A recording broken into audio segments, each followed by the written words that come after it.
Bismillahirrahmanirrahim. Assalamu-alaikum warahmatullah. Today we will learn next three letters fa, qaf, kaf.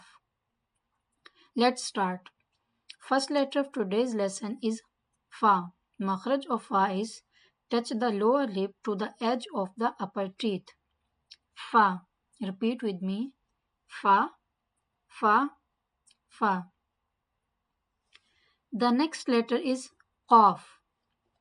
Makhraj of qaf is touch the inner part of the tongue to the roof of the mouth, right at the back, behind the uvula. That is behind that small piece of flesh that hangs there behind that. Qaf. Repeat with me. Qaf, qaf, qaf. Remember, if you go inside it, then it will become kha. If you go outside, it will become ka.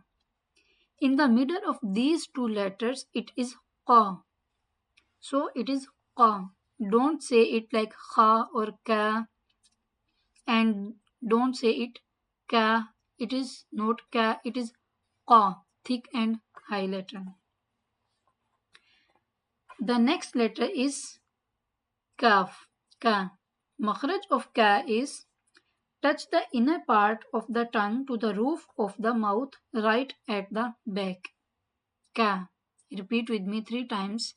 Ka, ka, ka. That's it for now. Jazakumullah khairan kathira. Wassalamu alaikum warahmatullah.